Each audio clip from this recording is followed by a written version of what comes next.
आतंकियों ने AK-47 से भाजपा के पूर्व सरपंच पर की अंधाधुंध फायरिंग, दंपति को सटाकर मारी गोली। अनंतनाग सीट पर चुनाव से एक सप्ताह पहले आतंकियों ने दक्षिण कश्मीर में शनिवार की रात 1 घंटे के भीतर 2 स्थानों पर हमले किए। इसमें शोपियां में भाजपा के एक पूर्व सरपंच की घर में घुसकर हत्या कर दी तो पहलगाम घूमने आए राजस्थान के एक पर्यटक दंपति को घायल कर दिया। घटना के बाद दोनों इलाकों में घेराबंदी कर तलाशी अभियान चलाया गया। कई स्थानों पर रात में सुरक्षा बलों ने दबिश भी दी। ज्ञात हो कि यह हमला बारामूला सीट पर चुनाव से 2 दिन पहले हुआ है। बारामूला में 20 और अनंतनाग में 25 मई को मतदान होना है। अनंतनाग में पहले 7 मई को चुनाव होना था। पुलिस के अनुसार शोपियां जिले के हीरपोरा गांव में रात लगभग 10:30 बजे आतंकी पहुंचे। वह भाजपा के पूर्व सरपंच एजाज अहमद शेख के घर में जबरन घुस गए।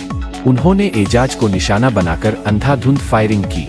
बताते हैं कि AK-47 राइफल की उन्हें 7 से 8 गोलियां लगी थीं। फायरिंग करने के बाद आतंकी मौके से भाग निकले।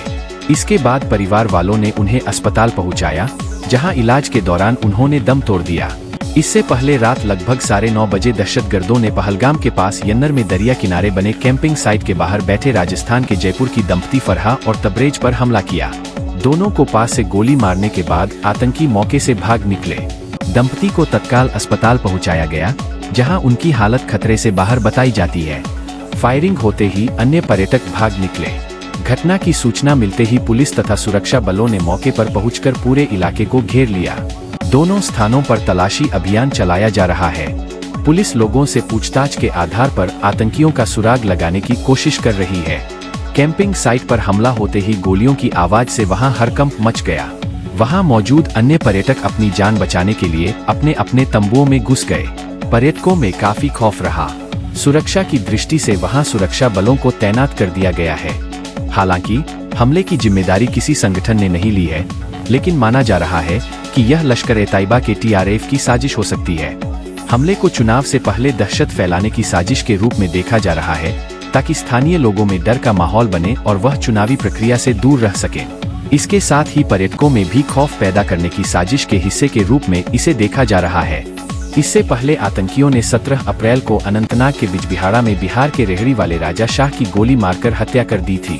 पकौड़े बेचने वाला राजा पिछले कई साल से बिजबिहाड़ा में रह रहा था।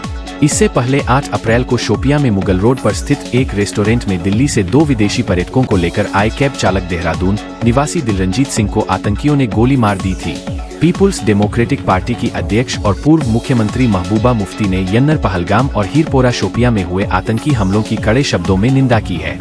दक्षिण कश्मीर में जहां अभी मतदान होना है, यह हमले चिंता का विषय है। नेकान उपाध्यक्ष उमर अब्दुल्ला ने निंदा करते हुए कहा कि इस प्रकार के कायरतापूर्ण हमले से जम्मू कश्मीर में शांति पर गहरा असर पड़ता है। उन्होंने सभी समुदायों से आगे आकर चुनौतीपूर्ण समय में सौहार्द बनाए रखने में सहयोग की अपील की। भाजपा ने पूर्व सरपंच की हत्या की निंदा करते हुए कहा कि वह भाजपा के सच्चे सिपाही थे। पार्टी उनके परिवार के साथ खड़ी है। शोपियां और अनंतनाग में 2 अलग-अलग घटनाओं में आतंकवादियों ने भाजपा नेता की गोली मारकर हत्या कर दी और एक कपल को गोली मार दी। बीजेपी नेता कविंद्र गुप्ता कहते हैं कि चुनाव के दौरान लोगों को आतंकित करने की कोशिश की जा रही है। सुरक्षा बलों ने पाकिस्तान से आए कई घुसपैठियों और उनके समर्थकों को मार गिराया है, लेकिन जब इस तरह की घटना होती है तो बहुत दुख होता है। जो राजनीतिक दल पाकिस्तान और अनुच्छेद 370 को फिर से लागू करने की बात करते हैं, वे भी इसके लिए कुछ हद तक जिम्मेदार है। जम्मू कश्मीर पंचायत कॉन्फ्रेंस ने कश्मीर घाटी में पंचायत सरपंचों को पर्याप्त सुरक्षा देने की मांग की है।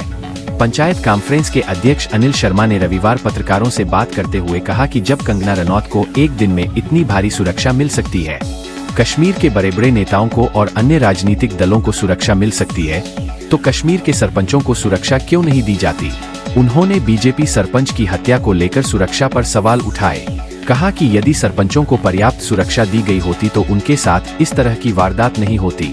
इस खबर में आज इतना ही। इसी प्रकार की ताज़ा खबरें जानने के लिए हमारे चैनल को लाइक और सब्सक्राइब करना न भूलें। धन्यवाद।